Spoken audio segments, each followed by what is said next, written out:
ನಾರದರು ಅವನಿಗೆ ರಾಮಮಂತ್ರದ ಉಪದೇಶ ಮಾಡ್ತಾರೆ.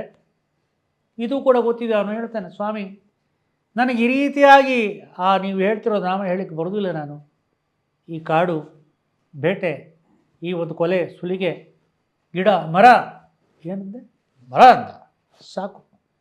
ಮರ ಅನ್ಲಿಕ್ಕೆ ಬರ್ತದೆ ಹೇಳಿ ಇನ್ನೊಮ್ಮೆ, ಮರ ಹೇಳಿ ಇನ್ನೊಮ್ಮೆ, ಮರ ಮರ ಮರ ಮರ ಮರ ಮರ ಮರ ಮರ. ಹಾಗೆ ಆ ಮರ ಅನ್ನೋ ಶಬ್ದವೇ ಅವನಿಗೆ ಭಗವಂತನ ನಾಮದ ಉಪದೇಶ ಆಗಿ ಹೋಯಿತು. ನಾವು ನೋಡಿದ್ದೀವಿ, ಮಹಾಪುರುಷ ಸಂಶ್ರಯ.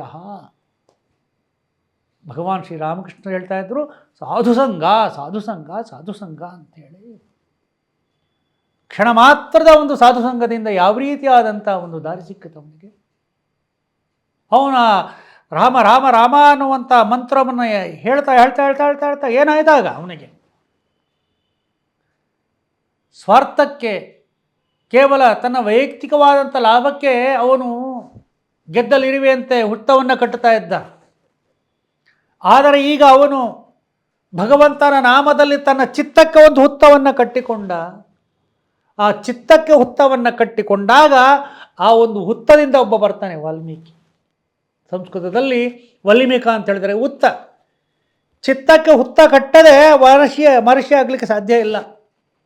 ಚಿತ್ತಕ್ಕೆ ಹುತ್ತವನ್ನು ಕಟ್ಟಿದಾಗ ವಾಲ್ಮೀಕಿ ಮಹರ್ಷಿ ಬರ್ತಾನೆ. ಅಂತಹ ವಾಲ್ಮೀಕಿಯಲ್ಲಿ ಭಗವಂತ ಅವತರಿಸ್ತಾನೆ. ವೇದವೇದ್ಯೇ ಪರೇ ಪುಂಸಿ ಜಾತೇದ ಹೃತಾತ್ಮಜೆ ವೇದ ಪ್ರಾಚೇದ ಸಾದಾಸಿತ್ ಸಾಕ್ಷಾತ್ ರಾಮಾಯಣಾತ್ಮನ. ಅಂತಹ ವಾಲ್ಮೀಕಿ ರಾಮಾಯಣದ ರಚನೆಗೆ ಕಾರಣನಾಗ್ತಾನೆ.